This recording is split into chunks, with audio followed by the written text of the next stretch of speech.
Hello. Welcome to Haunts, Graves, and Omens. Now I can hear. I'm not doing anything. Welcome to Haunts, Graves, and Omens episode 150. Welcome. Sorry we're late.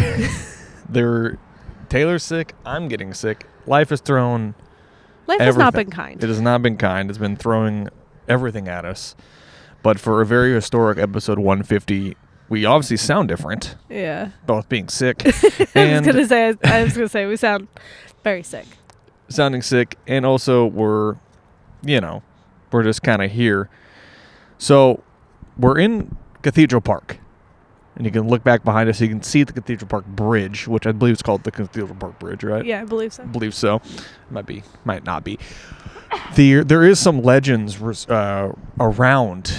I'm getting right into it. Thank you for being with us for 150 episodes. Yeah. But it's cold out here, guys. It's cold. All right? It's cold. We want to cold. get through this as quick as possible.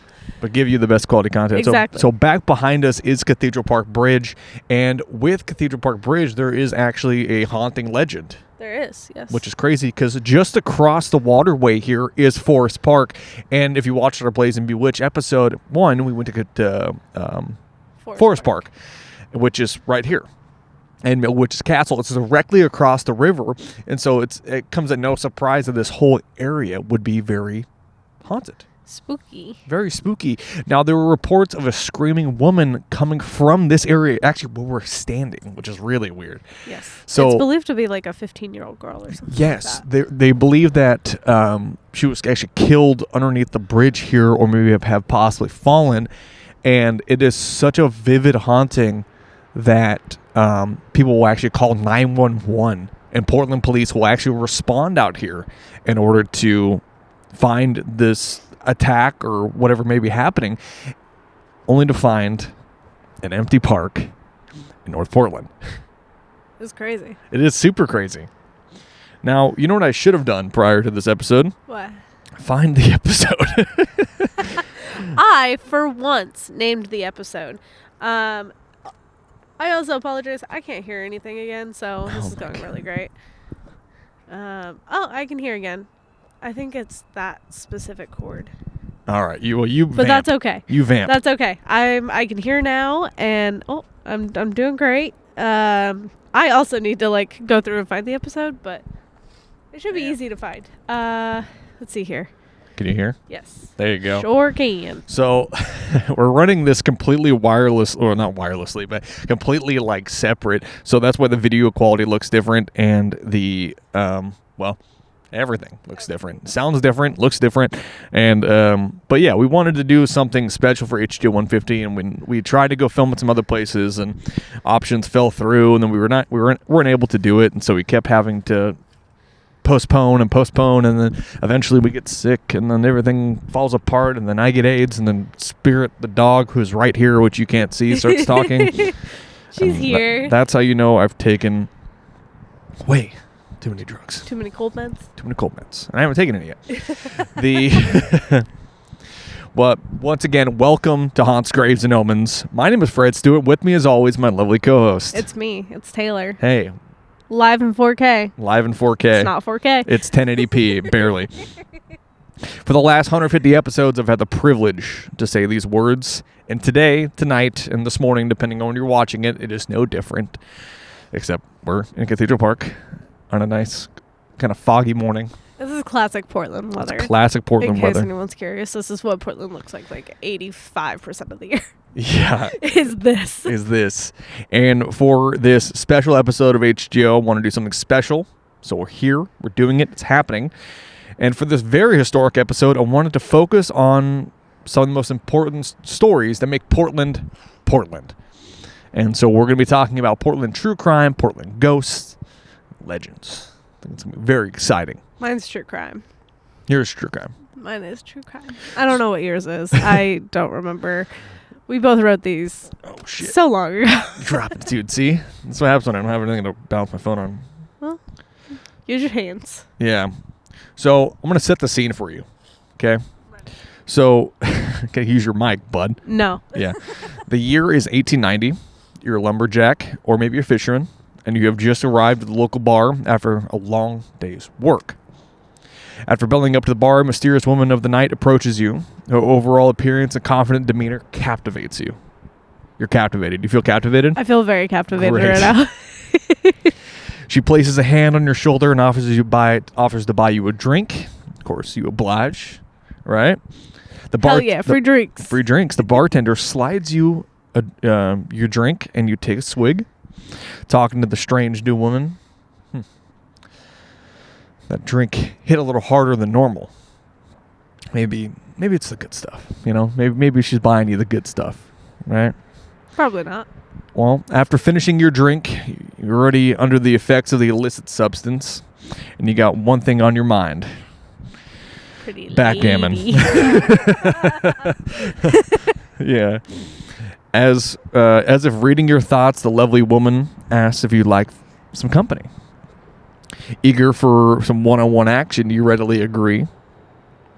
She takes you by the arm and guides you over to the dark and hidden part of the bar.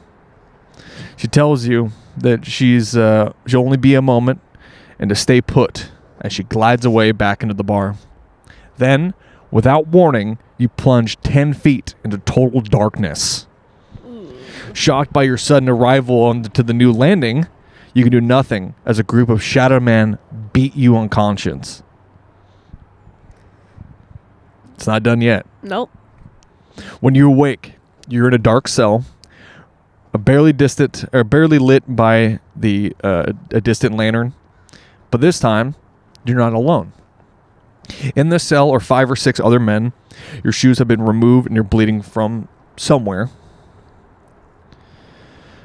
One other occupant, determined to escape this desolate place, forces open the cell door, stepping into the shadowed halls in this underground labyrinth.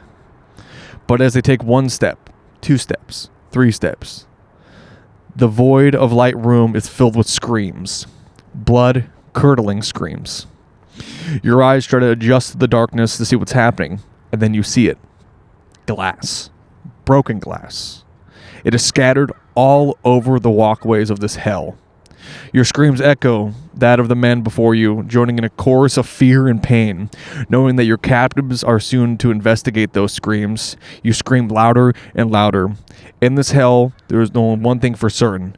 No one is going to save you. Ooh. This was the fate for thousands of people beneath the streets of Portland, Oregon, in a dark practice known as Shanghaiing. Yeah. And I've brought Shanghaiing up before on the podcast, and I've talked about it. Right. And, you know, men and women would be kidnapped from their daily lives and forced on ships or forced into the sex trade, and often never to be seen again. And it comes as no surprise by the 1890s, Portland became known as the Forbidden City of the West. People knew by 1890, because it started around 1850-ish. Yeah. But people knew by 1890, like, hey, if you're going to Portland, don't travel alone, because you will disappear. Oh, yeah. They just don't know where they're going. Traveling alone was ill-advised at the time. No one really knew what was happening, just mere feet below the streets of Portland. Now, over 150 years later, we still see the evidence that is left in the place where a minimum of 1,500 people a year disappeared. That's fucking wild. A year. These artifacts range from boots of captive men, tools, weapons, and other personal effects. While the physical bodies of these victims no longer remain within the tunnels, something or someone still remains. The tunnels are known as the most haunted place in Portland, much like Theater Park behind us. Yeah. One of the most haunted places in Portland. It's pretty haunted. Pretty haunted. Visitors have had terrifying encounters within the tunnels, scratching, pushing, pulling, full-bodied apparitions, disembodied voices, and so much more. And I've had quite a few experiences in the Shanghai tunnels, and I believe I talked about it on our personal ghost stories episode. I believe so. I've actually never been to the Shanghai tunnels. It's dark. I've lived here pretty much my entire life. Yeah. Never been. Well, it's dark. It is weird because when you get underneath, you're expecting it to be like deep underground. Yeah. It is barely under street level. Yeah, it's not super deep down there. Yeah, and what's crazy is that with that, people would scream and they would, yell and things like that. But, you would think, people would hear them. And the thing is, people did hear them. Yeah. Most cops around the time did hear the screaming coming from beneath their feet. But they were actually paid off. Yeah. So they didn't come investigate. As men were killed and were kidnapped. Great. Dogs sniffed microphones. All right. She did it. She did do it. As reported from the U.S. Ghost Adventures Tour, deep within the tunnels, urban explorers report goosebumps, strange sensations that come over their bodies. People have also named one of the ghosts in the tunnel named Sam. Sam is reported as an Asian man who walks quickly past visitors in the tunnels, only to disappear when they turn to look at him.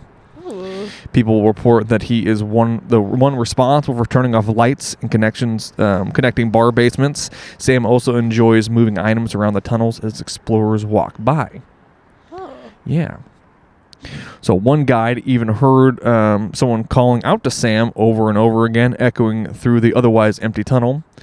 Others report darting shadows and feeling of cold hands touching their shoulders and neck. While Sam is considered to be a friendly haunt, others are less happy to have the living around. Some ghosts in the tunnels purportedly trip explorers, pull their hair, push them against walls, and watch intently as you meander around the dark and dank halls. While on one guided tour, a guest actually wrote this excerpt. We were rounding a corner, and I caught a glimpse of what looked like a 7-foot-tall man hunched over, walking towards us. I figured maybe this was just part of the tour. Maybe it was another guide. No one else seemed to notice it. Oh, weird. As it got closer, no one else was reacting to it. I began to worry and thought that I was losing my mind. As I got within 5 feet from the group, it lifted into the ceiling and disappeared. Oh, shit. So 7 foot tall, just hunched over inside of a space that is maybe at most 6 feet tall. Maybe. That's fucking wild. Yeah, watch the cord there. I know. I realized.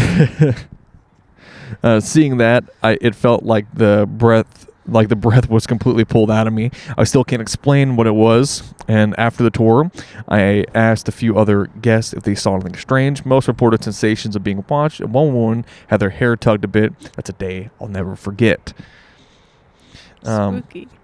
As for my own personal ghost stories of the Shanghai tunnels, and I know I've talked about them probably ad nauseum at this point, but I'm going to talk about them because that's what we do on this fucking show. So over a decade ago, I went to go visit the Shanghai tunnels for the very first time, and I actually have some photos, and I'll find them and I'll post them with this episode on our Instagram and it just was really just an incredible experience. There's an opium den room when you go down underneath because the bar called Hobos. That's where they used to do tours. And you go down underneath, and there's an opium den that's right there. On the other side of that is an elevator shaft. And reportedly on that elevator shaft, a woman was actually thrown down it after she tried to get the help of police. Well, the police were paid off. So she was killed, thrown down the elevator shaft. And nothing grows under the underground. Yeah. It's dust and dirt. That is about it.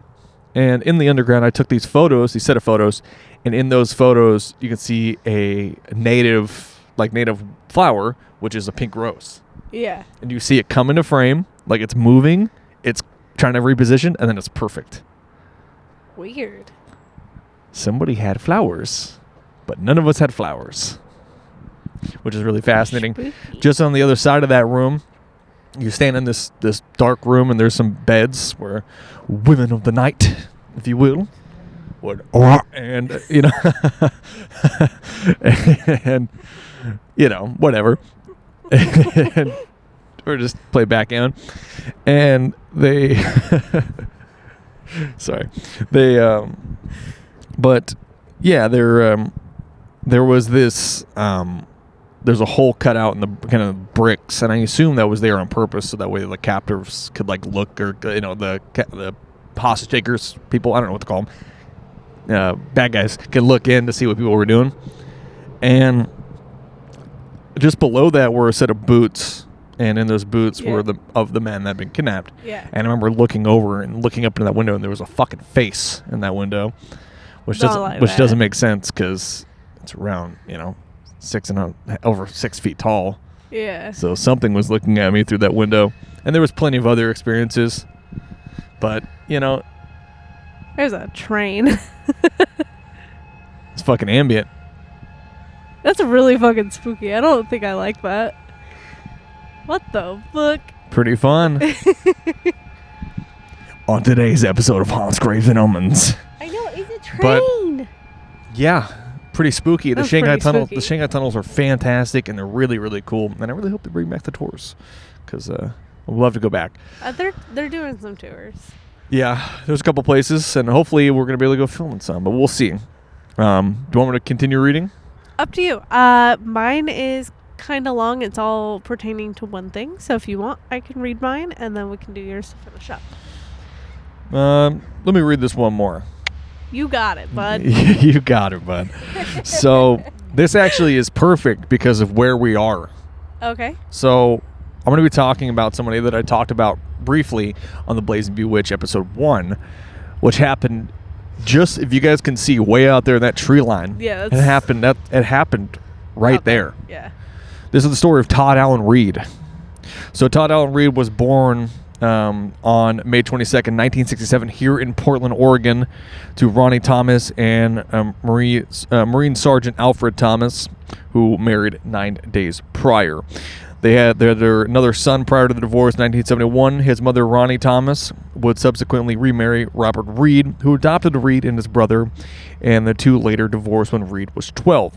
By the age of 14, Reed was a registered sex offender and was put on a residential program for his crimes, but as he wasn't considered dangerous, he was released. Great. Classic.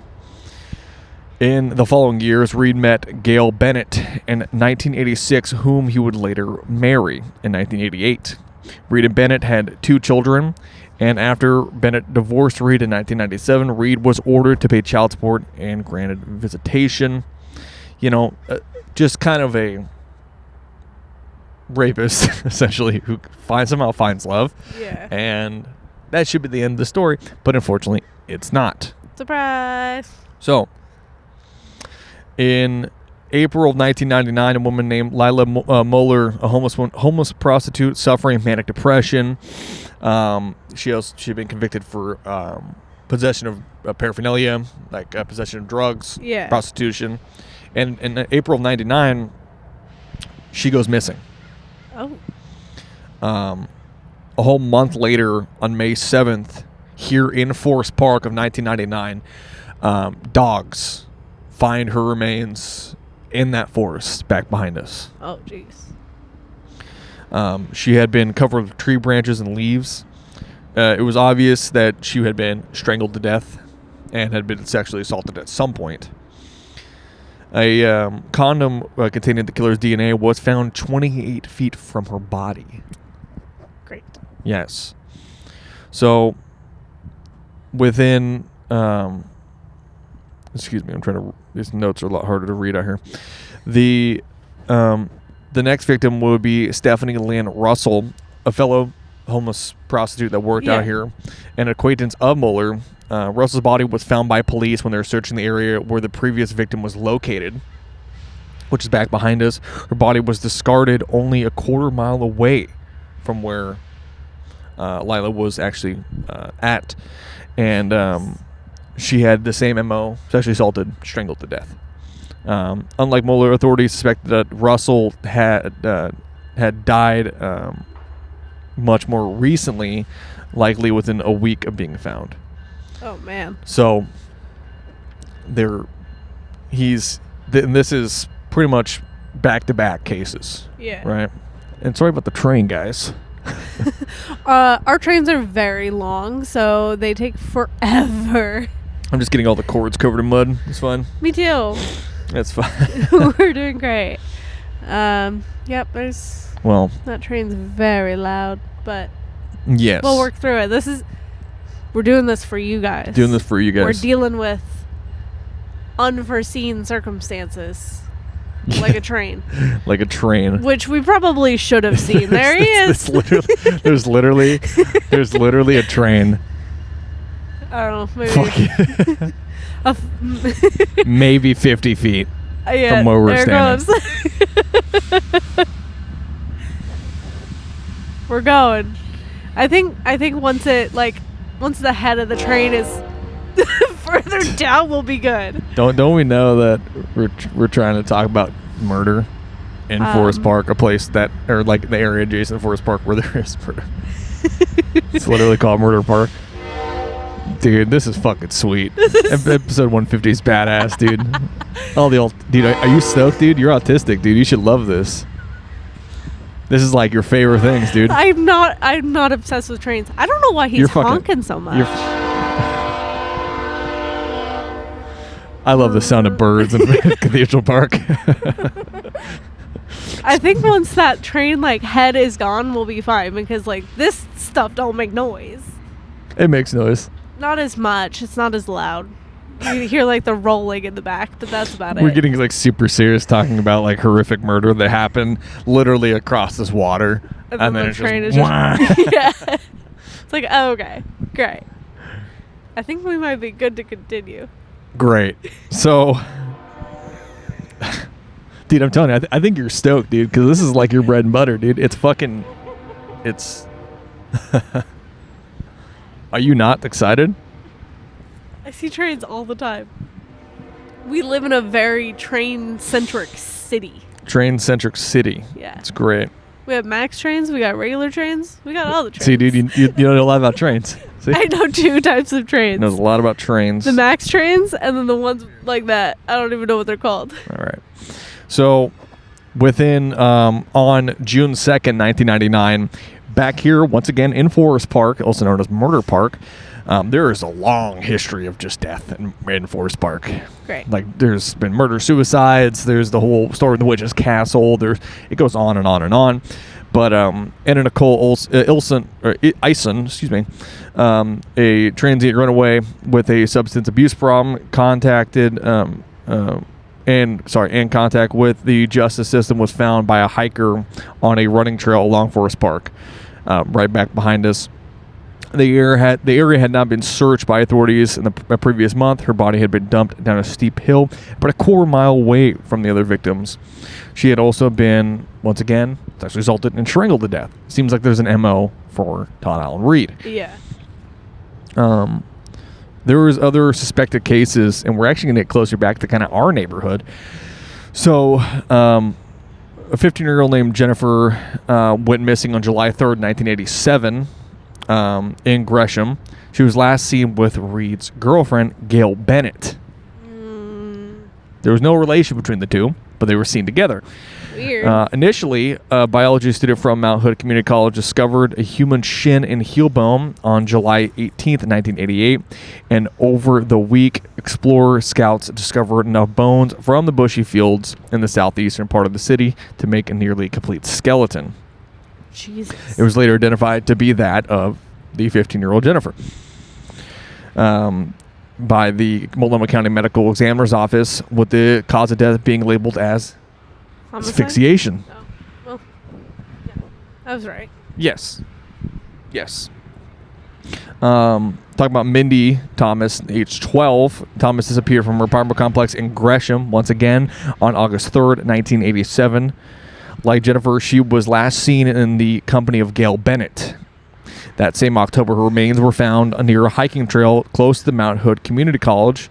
She, too, had been strangled to death. According to Gresham Police Department, the suspect in both these cases were described as white male in his late teens, early 20s, with very dark, short hair, thick eyebrows, and a little beard that covered along the chin line. He wore military-type glasses with metal frames, stud-type earrings in his left ear, and apparently drove a car described as a metallic blue-colored 1970s model Dodge Charger.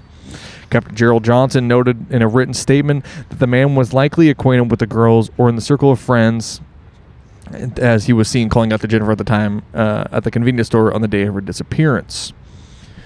So, want to step back this way a little bit? Yeah, am I out? A little bit. Oh, sorry. It's okay. So, on July 7th, a female police officer who matched the then-known unknown killer's physical preferences posed as a prostitute in an attempt to lure him out. Reed was observed stalking the officer, and one of the lookouts recognized him from earlier conviction for burglary and assault, which he spent 2.5 years behind bars. On July 18th, Reed was arrested at his job in Ranella Produce for the murders of Muller, Russell, and Olson after his DNA matched that of the crime scenes. On February 23rd, 2001, he pleaded guilty to the murders in order to avoid the death penalty and was sentenced to 3 consecutive life terms. Reed was questioned by the 2 other 1987 murders as he met the criteria for the suspect's description, but to this day, he has yet to be charged with either of them. As of June 2020, Reed is housed out of state in New Jersey State Prison, probably because they were kicking the shit out of him. Why they moved him all the way to Jersey? Yeah. They probably moved him out there because he was probably getting his ass beat constantly. And then just one more quick story while I sit here. When we did our Place and Be a Witch episode 1 back here in Forest Park, basically just on the other side of this hill would be where Witch's Castle would be. And Charlie Haggard, one of the hosts of the Doc Company podcast, is coming to Haunts, Graves, and Omens, filled your spot. He did. He's a goofball. I'm surprised he didn't have him fill my spot today. Yeah. Too much work. There's not enough space in this park. Now, anyway, he was telling me a story about how when he was in Forest Park, back behind us here, he went there to, as he put it, go smoke some J's at Witch's Castle, of all places. You know, they went out there, and nothing particularly crazy super happened until they went up into the upper part of the Witch's Castle, which was a public toilet back in the day, or was supposed to be before it was destroyed. Yeah. And he looked off to the east, which would be this way, for all y'all nerds. And he looks through this window and sees a humanoid bat creature, all white, in the window, watching him. Batsquatch. That's what I think. I think Charlie had a very close encounter with the Batsquatch. Yeah. I mean, that's our, closest creature to that. Unless it's a fucking skinwalker that's getting into costume changes. I don't know what it could possibly be. What did you say? You said the word. Yeah, but it's fine. Want me to say the actual word? No. All right, Tay. I am very superstitious. I don't say the actual flesh pedestrian name. Flesh pedestrians, yes. Like you just did. It's not fucking Beetlejuice. I'm not gonna say it 3 times and it's gonna appear, which would be cool. It'd be a cool part of this episode if I just said it 3 times and it just popped up. Please don't. It just comes in and it's like, give me $1. I am very superstitious. If there's something where it's like, don't fucking say the name, I'm like, I'm not gonna say the fucking name. Not gonna say the name. Right. I'm very, very superstitious about that. Actually, you know what? I'm not superstitious. I'm a little stitious about it. You know, I'm not like tad stitious. Yeah.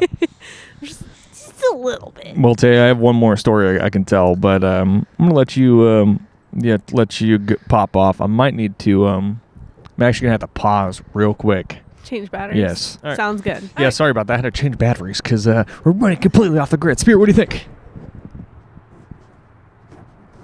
That sounds like a plan. You can get a little closer. You can walk like right over here. Can I? Not you. Oh.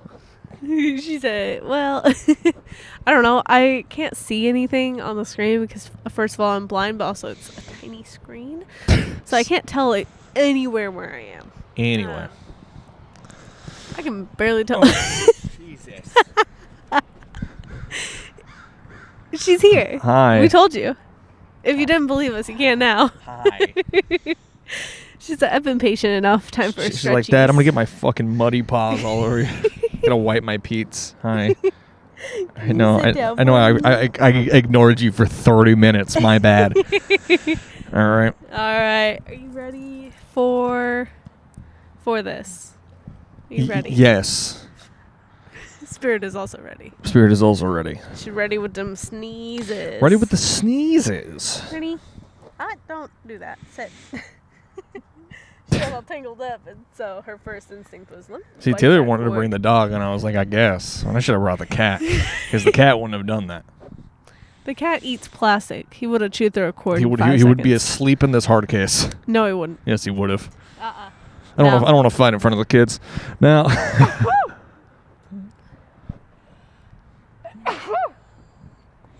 Don't you like the sound of the birds? This episode's so fucking stupid. What are we doing? All right. It's also Thanksgiving. Yeah, we're really just. It's Thanksgiving Day, and we're out here, and we're looking at a fucking bridge. I'm too sick to go anywhere for Thanksgiving, so. This bridge. This is a nice bridge. You want to talk about murder or something? Yeah, that's what we're about to talk about. So we are talking about in the spring and summer of 1946. I'm familiar. Going back. I'm familiar. Yeah, were you around during that time? My past life, yeah. I was a fire hydrant. So several packages containing the dismembered parts of a woman's body were found in the Willamette River. Gotta send that back. Put it back in the mailbox. They were in the river. Huh? They were in the river. They weren't in the mailbox. Oh, gotta put it in the mailbox. Don't. Seems like a proper way to ship things. Also, the murder part is pretty bad. It's pretty bad. So this was called the Torso Murder Case by the Oregonian. It's actually one of Portland's longest and deepest mysteries. Not only was no suspect ever identified, the victim was never identified either. Oh, so they just have no idea? They do not. They have ideas. They always have ideas. Yeah. But they can't confirm who it is. They have ideas. They do. Well, I think she was killed. Like, yeah, really? Really? So for nearly 70 years, reporters and murder buffs have only been able to speculate about the identity of the woman who was tortured, beaten over the head, and cut into pieces before being thrown into the river. And then they put her in a box and threw her in the river? Yeah, they did that. On the evening of Friday, April 12th, 1946, 3 people walking on the bank of the Willamette River near Wisdom Island Moorage, I don't know how to say it. Moorage, yeah. In Milwaukee, discovered the burlap package floating in the river. H.C. Foster of Portland and James and Mary Rader of Milwaukee first thought the package might be a bag of drowned kittens, because that was unfortunately a very popular method of getting rid of animals you don't want. It's pretty shitty package to receive. Oh, every single package is not a good one to be receiving right now. Yeah. It could be like, you're like, oh, I hope it's chocolate and fudge. And then you're like, no, it's dead kittens and a cut up woman. Yeah. It's not great. It's not good for you. So they... Worst Christmas ever. Jesus. What? So they fished the package ashore and were Yes. shocked to find that it contained the torso of a woman. The body had been sawed off at the neck, elbows, and hips and was wrapped in brown pants, a dark blue sweater, long underwear, and a grayish-black tweed topcoat. Over the clothing, the body was wrapped in burlap and tied with tape, rope, and telephone wire. So, well thought out. Very well planned. Other than expecting it to float down the river and them expecting it to think it's cats? Oh. Wait, you said that it was floating down the river in Milwaukee. Yes. Wouldn't that be right behind us? It's very, it's Selwood Park area. Dude, this is literally the fucking waterway then. Yeah. Making discoveries. So, I mean, we're just looking at that. In this area. Yeah. That's crazy. Yeah. The sleeves of the sweater and the topcoat were missing, and burns in the underwear had led police to suspect that the woman had been tortured, but there was no obvious sign of violence against the body other than the dismemberment.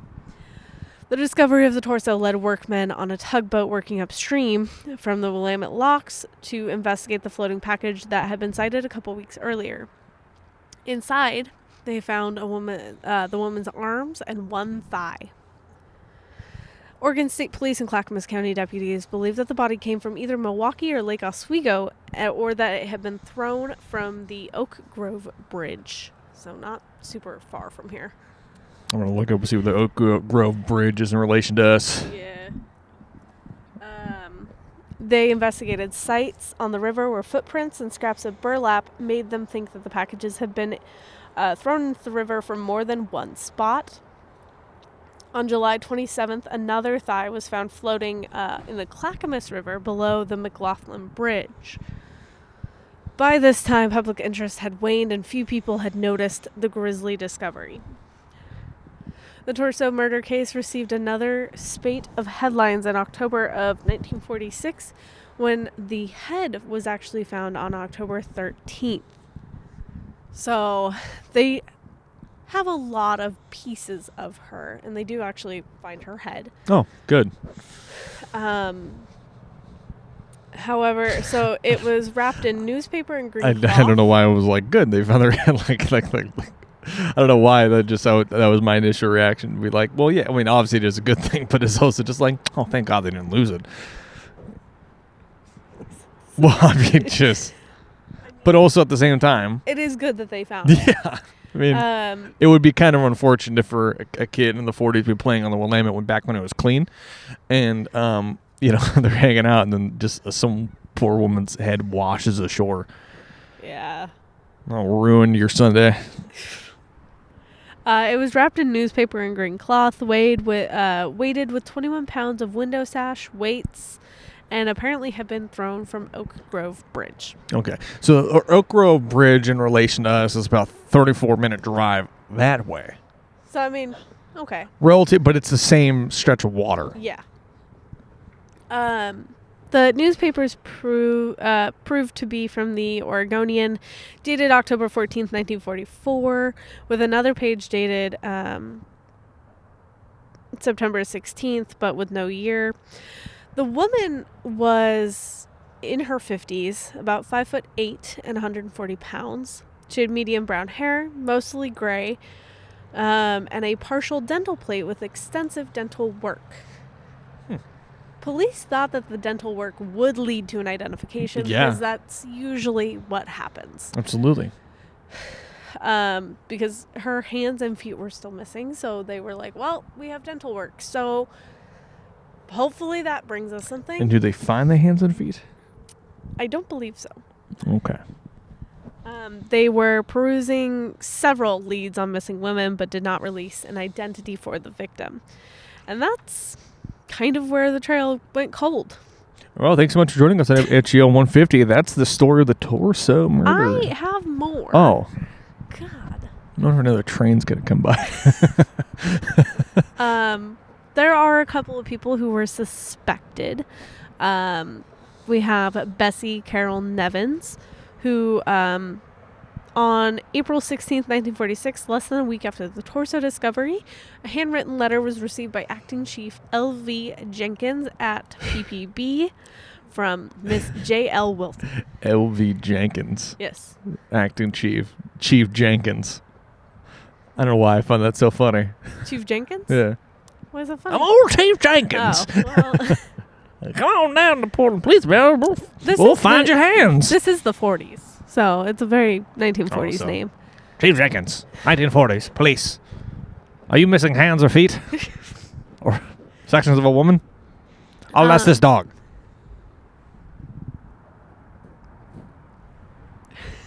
That's it. Case closed. So numerous such letters were received in the days and weeks after the Torso turned up, but were quickly ruled out and the concerned parties notified. But this letter that L.V. Jenkins had gotten was different. Okay. Miss Wilson explained that she was worried her sister, Bessie Carol Nevins, who had left L.A. July 10th of 1943, and had not been heard from since. At the time, a man had called the Nevins home saying he was a cousin and he was taking her up to Oregon to work on a ranch. All right. Prior to this, a friend of Nevin's husband had contacted Mrs. Wilson requesting her sister's address. He explained that the husband was interested in sending an allotment to her, Nevin's husband was serving in the Navy as a pharmacist's mate and never paid his wife a cent since breaking from her in 1937. So that was a lie. Yeah. Oh, so you're a liar? You must have killed that person. Upon learning that her sister had left with a stranger headed to Oregon, Miss Wilson contacted the party that had requested the Nevins' address just days before she was taken to Oregon. In response, quote, "All I got was that her husband is in the South Pacific and was not the one who called. I know that, but it could have been someone he knew."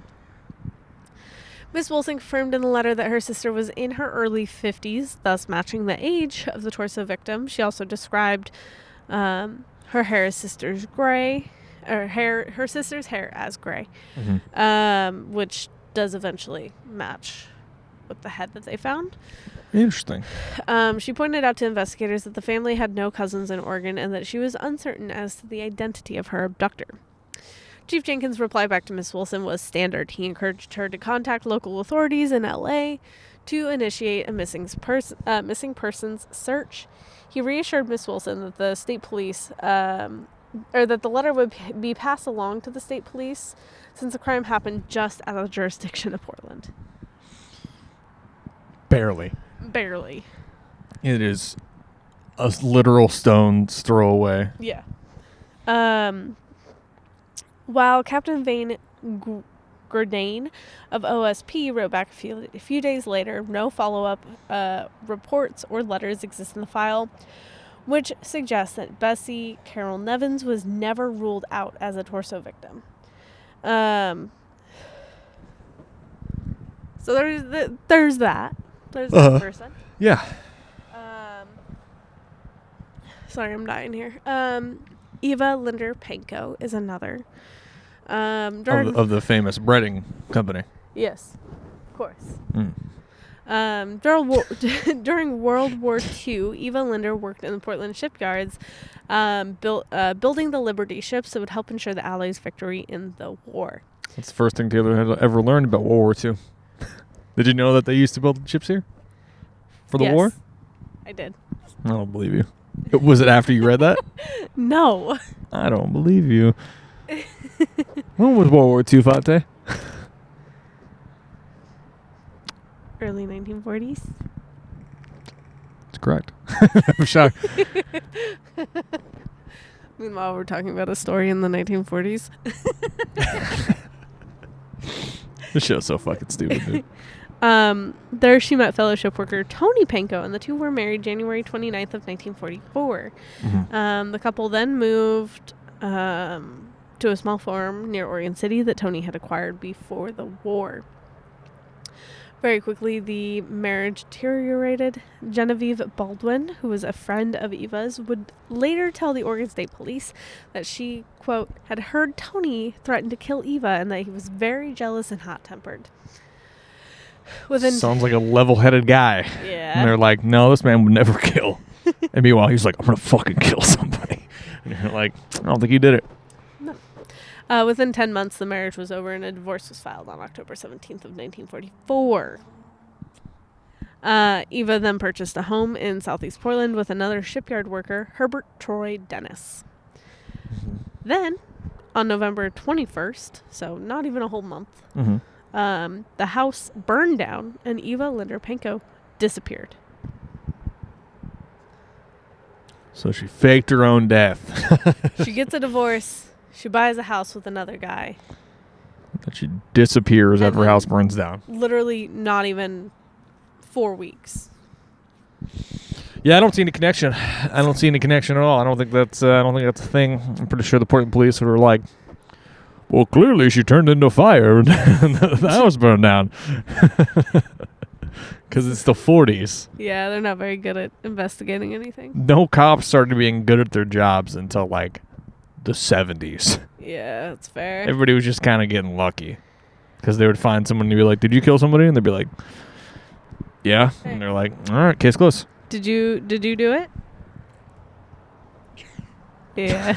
Case closed. Case closed. So she was originally described as in her 50s, gray hair originally brown, 5'3" and 140 pounds with false teeth and a glass eye.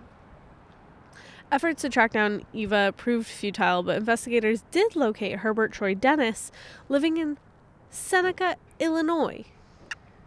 The person that she bought a house with. And then the house burned down. Mm-hmm. After the house burned down, he moved to Illinois. Can't imagine worse hell. You have to live in southeast Portland, and your house burns down, which is the natural progression of houses in southeast Portland. Yes. And then you got to move to the place closest to hell, Illinois. Of course. Illinois. So they then learned that he had a brother in St. Louis, and that both Dennis brothers were ex-cons with a record of forgery and burglary. Sounds like Honestly, a catch. I'd marry him. Sure, at least you're just definitely getting something on Christmas. This might not be yours, or some, might not be might be somebody else's. Of course. It was also determined that the house fire in southeast Portland had been intentionally started for insurance purposes, though no claim was ever filed. They forget? I fucking guess. They get in Illinois, and they're like, time to rake in all this cash. And like, you filed the claim, right? Fuck. No, I thought you filed the claim. No, I thought you filed. Yeah. Can you sit down? I know, there's birds and dogs. Spirit's like just... She's very overstimulated right now. Yeah. She's a lot like me. It's like you when you saw that train earlier. Shut the fuck up. Dude, love trains. Taylor, what's your favorite kind of train?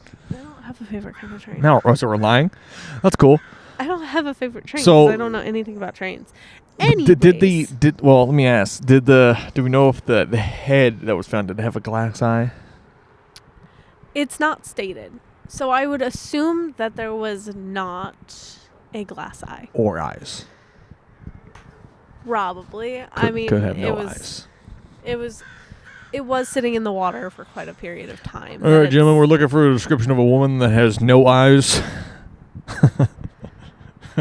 I don't think that's what PPB thought. Listen, Detective Sholin, you're a woman in the 40s and the detective, and your opinion doesn't matter. We're looking for a woman that had no eyes. And they're like, are you sure like it wasn't just like, the body was decomposing in the water? And they're like, I think I know, dude. I honestly think it's the first one. There's more. There's more? There's more people that they think it could be. How many fucking women are just dying and disappearing? Well, it's the 40s. Never mind. Wrong. It's also Portland. Never mind. Do you like the way that I just looked at you to think about it for a second? It's the 1940s. They're women in Portland. There's a lot of disappearances. They're fine. Other than that one. I don't think Other so. than the all of them that apparently were killed in suspicious circumstances. Always. So then we have Marion Coffey, who was fond of hanging out at taverns and bars with various men, despite the fact that she was married to Alton Coffey. He was an insanely jealous man who had several times tried to kill her. Yeah, don't do that. One of the places that Marion had frequented was the Tillicum Tavern on Beaverton-Bertha Highway, now known as Beaverton-Hillsdale. Okay. On April 16th, 1946, Alton came to the Tillicum Tavern and showed the tavern owner, Claude Clark, a newspaper article about the torso discovery. Uh-huh. Said, "Have you seen the latest? I think this is Marion." Case closed. In the Oregon State Police report dated April 26th of 1946, Vane Gurdane, Bless you. had this to say about Alton Coffey. Hi. Listen, Mom's talking about torso murders. All right. She said, "That's okay." She said, I don't want to be part of the podcast. I don't know if she's even popping up on frame or not. She might be. Her ears, probably. Oh my God. She's like, now I'll show up. Yeah, she's like, "Oh, you don't think I'll show up? I got you. Don't worry." So Bourdain, or whatever this guy's name is. Vane Gourdane had this to say about Alton. Mr. Coffey came to the Milwaukee office of the Oregon State Police to look at the clothing found with the torso and stated, from the description appearing in the behaviors, that he believes the subject likely to be his wife. She had disappeared on March 18th of 1946. He had left for work, and on his return that evening, she was missing, and no word had been received. Convenient. From her since that time. He stated that they had been married at Newark, New Jersey 5 years ago, and they came from Newark to Portland 2 years ago. He described his wife as 50 years old, 5'4.5". That half inch is very important. You know how I say I'm 5'3" and 3/4? No, I don't. I say that quite frequently because that 3/4 matters. She had very dark brown hair, almost black, with brown eyes, dark complexion, wore glasses, false teeth. He also states that she had been suffering with a tumor of the womb, and part of her uterus had been removed. And at one time she'd had a cesarean. Okay. While employed at the Tillicum Tavern, she associated with a party by the name of Willis Baker, who lived near Oregon City, and that he had checked near Oregon City to locate this subject without success. Coffey, of course, denied having ever abused his wife or having struck her, but did state several times that she came home badly bruised. Okay. Coffey says, I didn't do it. She came home like that. No, it was like that when I bought it. Yeah. Like, what are you talking about? I'm gonna say The dude who's insanely not. jealous and has a tendency to say that he's gonna kill his wife, and he goes, "Yeah, I don't know how that happened. That's crazy." Anyway, It was definitely some other guy, and they believed him. No one's gonna ask any questions. Yeah. It's the 40s. They could just be like, "I'm gonna break your fucking teeth until you tell me the truth," and then he's like, "All right, do it." And then they do it. Guess what? He probably fucking did it. Probably. Honest. Now I'm starting to think that's actually the person. At the end of the report, Gourdane has this to say, quote, Coffey was very nervous while talking to the writer, and I was not too much impressed with his appearance and actions. So assigned Sergeant too much of his Jen. appearance or actions. It's like he's fucking ugly and he's got a bad attitude. Sergeant Jen, something like that. Genn. Mm-hmm. I'm doing great. Sergeant Jen. Hard words. To check further as to whether or not Miss Coffey bore the surgical scars, etc.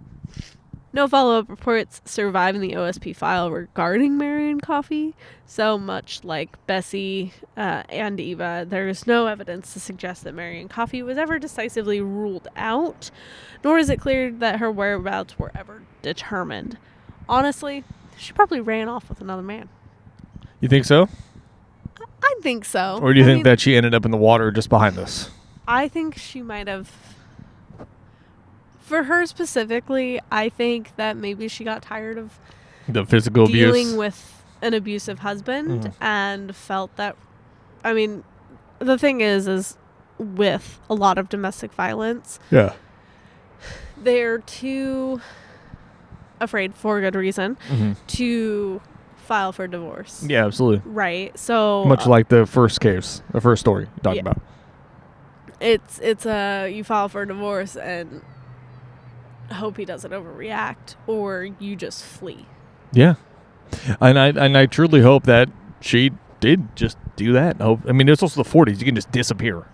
It's true. You can just fucking change your name. You just go to the Social Security office like, my name is now Cheryl Blarklims, and they're like, cool, and they just slide you a fucking card, and that's it. And then it was really quite easy. So I hope it was that versus the latter, being in the water directly behind us. Now, Anna Schrader is the last one we're going to talk about. There were a couple more, but for time's sake, I was like, well, we'll just talk about 4 people. And this one is the one that I think is the most likely. So, Anna Schrader disappeared shortly before the parts in the river were discovered. Mhm. She was a competitive swimmer and a prominent figure in Portland at the time. She was also said to be having an affair with the then Lieutenant William Bruning. They were both married. Saucy. Mhm. They knew each other for several years before they became involved. And this is coming from Teresa Griffin Kennedy, who was a crime writer. Quote, I think she was impressed with Lieutenant Bruning because he was a lieutenant. He was a police officer, had a snazzy uniform. It was better than her railroad working husband. Well, you know, people, they say women love men in uniform. Mm-hmm. So I always try to fuck the mailman. It's a long route. Sometimes you just gotta, you know, just gotta hype him up a little bit. Is that why our mailman is so quick to leave our house now? That's why our mail's covered in cum, yeah. Okay. So there was... Griffin Kennedy thinks that there was a part of her who was a social climber and she wanted to go on to bigger and better things. Mm-hmm. Griffin Kennedy said that Schrader wanted Bruning to leave his wife. He had a wife and child, and he wasn't going to leave his wife and child for a woman who'd been married twice already. All right. In 1929, Bruning called off the affair, which led to an argument, which then led to gunfire. I'm sorry? Yeah. They started shooting at each other? Quote, they struggle, the gun goes off, he jumps on her with his knees and breaks a couple ribs. She is arrested and sues for alienation of affections. It was huge. It was a big scandal. I mean, it's 1929. They ain't got a lot going on, right? 1929, 1949. This original fight happens in 29. Okay. Cough it out. I'm slowly getting better. Alienates of affection. Yes. So it was like not the fact that there was a gun involved. No. Like, hey, I want to get a divorce because, you know, you tried to fucking shoot me. But well, no. They weren't even, they were having an affair. They were both married, having an affair with each other. Mm-hmm. And she's like, I want you to leave your wife and your child. And he said, absolutely not. You've been married twice. Listen, the pussy's good. It's not that good. It's not abandoning my family for a woman that I kind of barely know good. Yeah. So. But I got this cool gun. So newspapers carried every twist and turn in the story. And acting as her own attorney, Schrader actually won the lawsuit and Bruning lost his job. What a boss bitch, dude.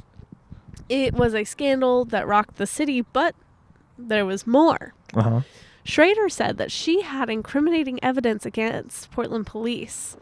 Quote, she had a little black book, and she said in 1929, when all of this happened, that she had information that would rock Portland. Oh, shit. And that she had been referring to records she'd been keeping for a number of years. Damn, dude. So... I think I know where this story's starting to go, dude. She has a lot on PPB. She's got a fucking little black Epstein-style book on the Portland Police Bureau in the fucking late 20s, like 30s. Yeah. All right. So, during the scandal, Leon Jenkins was Portland's chief of police. Griffin Kennedy, the crime writer, said that Schrader admired Jenkins, but during the trial, he sided with the department. Well, yeah. Schrader felt betrayed, and in the 1940s, Jenkins returned as chief, and Griffin Kennedy thinks that rekindled Schrader's desire to share her little black book. Oh, shit, dude. They have this whole thing in 1929, the court case, all that. Yeah. And she's like, I really like this Leon Jenkins guy. And then he was like, I'm going to support the department that I am chief of police with. Yeah. Listen here, broad. I'm going to support my department. She's like, I got this little black book. And then you're saying I can see where the story's going. And then, he came back as chief in the 1940s. And then he's going to go, if it fits, it ships. I think is what you're trying to say. So. Okay. That sparked her anger. And she may have decided that she was going to leave Portland, go back to Minnesota, and maybe mail the Black Book back to the Oregonian and finally keep her word and expose the corruption in the Portland Police Bureau. Holy shit, dude. However, it is suspected that Anna Schrader may have been tortured, killed, and dismembered to stop her from going public. I'd say so. And it's a very interesting theory, but it's all kind of circumstantial evidence. Around the time that the torso was found, someone ran an ad in the Oregonian searching for a missing person named Ann Schrader. And honestly, Anna sometimes went by Ann, and I personally feel like with a lot of other people, that ad is just a little circumstantial. A little bit. Or it's just a little too coincidental for them to be like, hey, I'm looking for a missing woman, Ann Schrader. You know, similar to Anna Schrader, who said that she was going to expose the PPB for everything that they've done. You know, seems a little it is a little sus. Little sus. So I think that is very coincidence. Yeah. It's a little coincidence. So Griffin Kennedy also believes that Schrader fits the description of the remains. The body was thought to be between 5'2" and 5'4", between 140 and 150 pounds, with small eyes, bushy eyebrows, and high cheekbones. And they say that does fit Schrader's description. The skull found in the river also had its hair pinned up in curls, and Schrader often wore her hair in ringlets. The simple fact is that no trace of Anna Schrader has been found since 1946. No death record, no census, nothing. Spooky. Oh shit. It's very spooky. I am on the... I believe it was Anna... Oh my god. I believe it was Anna Schrader. I am on the Anna Schrader train as well. Absolutely. I think that's probably who was in the river. The other ones, there's just not enough sauce evidence. There's not even circumstantial evidence other than they've had dental work. Right? Yeah. Or they fit the right weight range. For sure. That's about all. But then you piece in the fact of they ran a newspaper they were looking for this missing person. And she had all this stuff against PPB. Yeah. Pretty sus, dude. I think possibly. I think it could be her. I think so. Well, I do have one final story to share if this microphone decides to cooperate. I thought it was mine, but it is mine. Oh. It is it's certainly mine. Huh? You want to use mine? For now? I'm just going to hold it right about here and it should be fine. Okay. So for one final story for episode HGO 150, we're going to be talking once again here back behind us in these hills in Forest Park. So on the evening of November 26, 1960, Larry Ralph Payton, born March 4th, 1941. Jesus fuck. There we go. Born March 4th, 1941, and his girlfriend Beverly Ann Allen, born May 16, 1941, disappeared after having made plans to visit the Lloyd Shopping Center here in Portland, Oregon. The following day, on November 27th, Payton's Ford coupe was found in Forest Park, right back behind us, with his mutilated body inside. Allen was missing from the scene, though her purse and coat were still inside the car. A widespread manhunt ensued the following 2 months. And on January 1961, a Highway crew 30 miles away outside of Portland discovered Allen's partially nude body in a ravine, and she had been strangled to death. The murders went unsolved for 7 years until Edward Jorgensen, his brother Carl Jorgensen, and their friend Robert Brom were all charged with first-degree murder. Edward and Brom were convicted, but Carl was acquitted of his charges. Both Edward and Brom appealed their convictions with no success. But the case received widespread national attention, and as has been credited by some journalists, the most talked about was written about double murder in Portland's history. So, Larry Ralph Payton was a 19-year-old sophomore at the Portland State College here in Oregon. His girlfriend, Beverly Ann, originally from Port Townsend, Washington, was a student at Western Washington University. The two had met in the summer of 1960 while working at a Crater Lake National Park, where Peyton's father operated a motor lodge. After spending Thanksgiving with their parents, Alan drove to Portland for the weekend to visit Peyton. And November 26, 1960, the couple made plans to visit the shopping center at Lloyd Center around 9 p.m.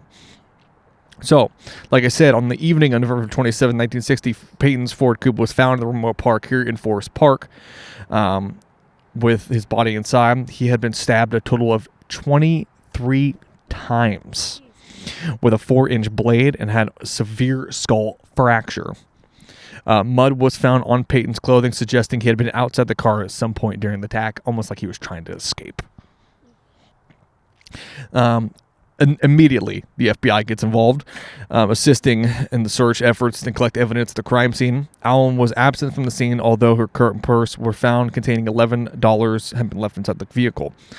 A pair of crushed woman's glasses and a broken woman's necklace were also found inside, as well as a portion of a fingernail. A knife was found lying on the hood of the car, and Peyton's penknife was found outside. A single bullet hole was discovered in the car's windshield, but it was determined that the gun had been fired from inside the car. Blood evidence was found both inside and outside the vehicle, but no gun was found at the scene, and the keys to the car were located in a nearby bush. As for the search for Beverly Allen,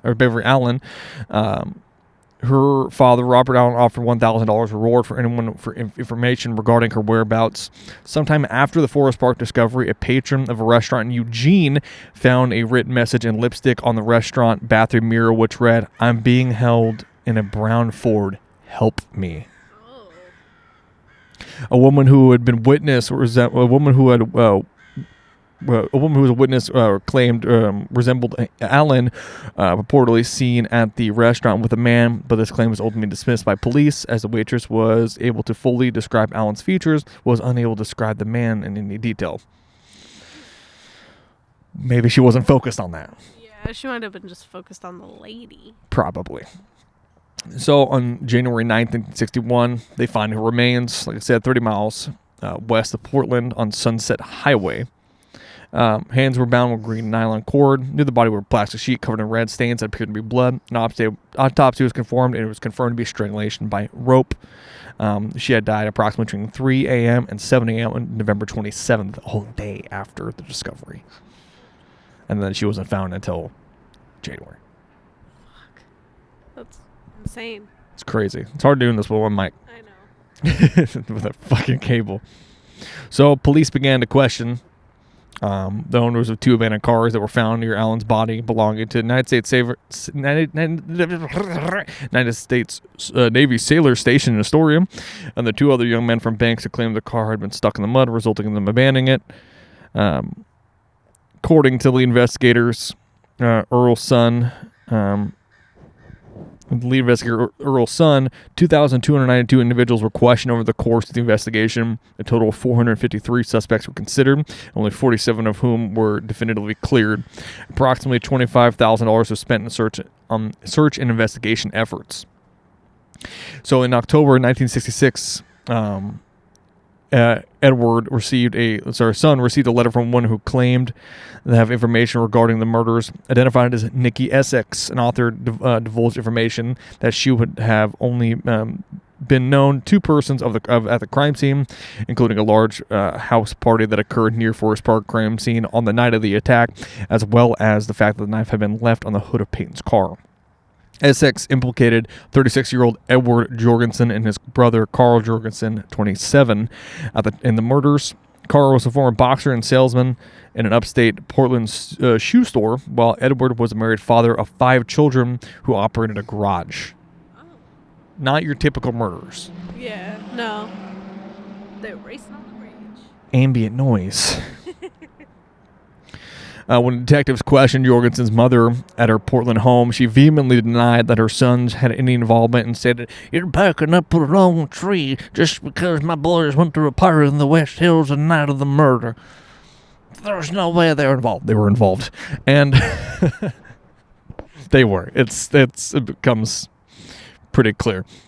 Multnomah County Police, Multnomah County Sheriff's Office offered $500 for more information, and they increased that to $750.